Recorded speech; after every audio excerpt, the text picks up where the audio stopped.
Сайн мэдээ. Эрдэнэс таван толгой компанийн 323 ширхэг хувьцааг засгийн газар нэрлсэн үнээр нь иргэдээс худалдаж авна. Засгийн газар сайн хувьцаа арга хэмжээ хэрэгжүүлж иргэдийн 5-7 хувьцааны 30%-ийг 300 мянган төгрөгөөр худалдаж авахар болсныг сайн мэдээ онцолж байна. Өөрөөр хэлбэл иргэн хүсвэл энэ хувиа засгийн газарт зарж болно гэсэн үг. Засгийн газар иргэдийн хувьцааны 30%-ийг худалдаж авснаар 5-7 төмөр замын асуудал урагшилж нүүрсээ боломжит хувилбараар борлуулах нөхцөл бүрдэх юм. Монгол улсын иргэдэд эзэмшүүлсэн Эрдэнэс 5-7 дахь өөрийн эзэмшлийн хувьцаагаа худалдах хүсэлт гаргасан иргэний 1072 хувьцааны 30%-тай тэнцэх буюу 323 ширхэг хувьцааг нэрлсэн үнээр нь иргэдээс худалдаж авах шийдвэрийг засгийн газар өчигдрийн хуралдаанаараа гаргалаа.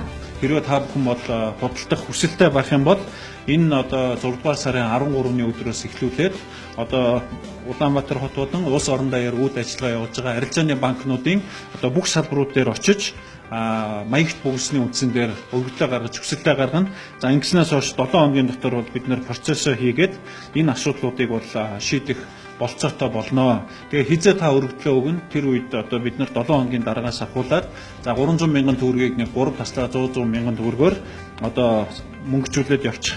Ийм болцоотой гэж одоо харж байна. За 6 сарын 13-наас бол нээлттэй гэдгийг хэлсэн.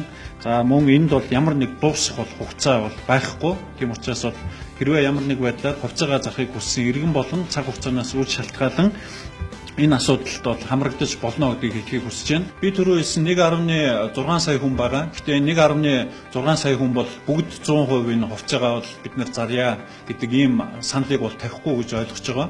Тийм учраас тодорхой хэсэг нь бол худалдаж засгийн газрыг худалдаж аваач гэдэг саналаа тавина. Мэдээж тодорхой хэсэг нь бол энэ 5-7 уурхай эргэлтэнд ороод явхад бидний хувьцаа өшөө үнд орох учраас бид нар бол одоо энэ 1072 шиг хувьцаатайгаа байя гэдэг саналыг ч бас хэлэх байх.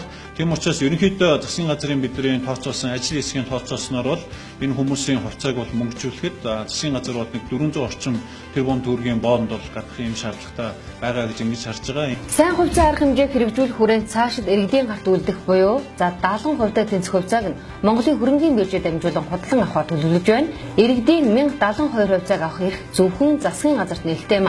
Өнгөрсөн хугацаанд засгийн газар иргэдийн тодорхой хэсгээс Эрдэнэс 5 компани хувьцааг нь нэрлсэн үнээр нь худалдан авсан. За үлдсэн сая 650 мянган иргэний хувьцаа мөнгөжөөгүй байгаа юм. Тиймээс иргэд эзэмшлийн хувьцаагаа худалдах хүсэлт гаргавал эхний ээлжинд 323 ширхэг хувьцааг нь нэрлсэн үнээр авахар болж байна.